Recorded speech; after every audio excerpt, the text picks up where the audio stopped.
Junior എൻടിആറിനെ നായകനാക്കി കൊരട്ടല ശിവ സംവിധാനം ചെയ്ത ചിത്രമാണ് ദേവര പാർട്ട് 1. ജൂനിയർ എൻടിആർ ഇരട്ടവേഷത്തിൽ എത്തിയ ചിത്രം തിയേറ്ററിൽ സമ്മിശ്ര പ്രതികരണം നേടിയിരുന്നു. ബോക്സ് ഓഫീസിൽ 500 കോടിക്ക് മുകളിലാണ് ചിത്രം നേടിയത്. ഒരു രണ്ടാം ഭാഗത്തിന്റെ സൂചന നൽകിക്കൊണ്ടായിരുന്നു ചിത്രം അവസാനിച്ചതും. ഇപ്പോഴിതാ ചിത്രത്തിന്റെ രണ്ടാം ഭാഗത്തെക്കുറിച്ചുള്ള അപ്ഡേറ്റ് ആണ് പുറത്തുവരുന്നത്. സംവിധായകൻ കൊരട്ടല ശിവയും ടീമും കഴിഞ്ഞ കുറച്ചു മാസങ്ങളായി രണ്ടാം ഭാഗത്തിന്റെ സ്ക്രിപ്റ്റ് റീവർക്ക് ചെയ്യുകയാണെന്നും മെയ് ജൂൺ മാസത്തോടെ തിരക്കഥ പൂർത്തിയാകുമെന്നുമാണ് റിപ്പോർട്ടുകൾ വ്യക്തമാക്കുന്നത്. ബോളിവുഡ് ചിത്രമായ വാർ 2, പ്രശാന്ത് നീൽ ചിത്രമായ ഡ്രാഗൺ എന്നിവ പൂർത്തിയാക്കിയ ശേഷം ജൂനിയർ എൻടിആർ ദേവരയിൽ ജോയിൻ ചെയ്യുമെന്നും റിപ്പോർട്ടുകളുണ്ട്. രണ്ടാം ഭാഗത്തിന്റെ ഷൂട്ടിംഗ് 2026 അവസാനത്തോടെ ആരംഭിക്കുമെന്നാണ് റിപ്പോർട്ടുകൾ. ജൂനിയർ എൻടിആറിന്റെ കരിയറിൽ ഏറ്റവും വലിയ സോളോ ഹിറ്റായിരുന്നു ദേവര.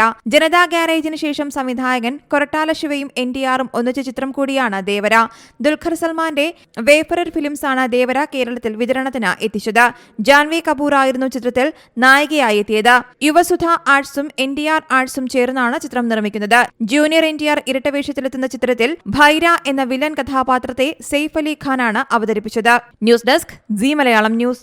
ഏറ്റവും പുതിയ വാർത്തകളും വിശേഷങ്ങളും വിരൽ തുമ്പിലറിയാൻ സി മലയാളം ന്യൂസ് എല്ലാ ഡിജിറ്റൽ പ്ലാറ്റ്ഫോമുകളിലും ലഭ്യം.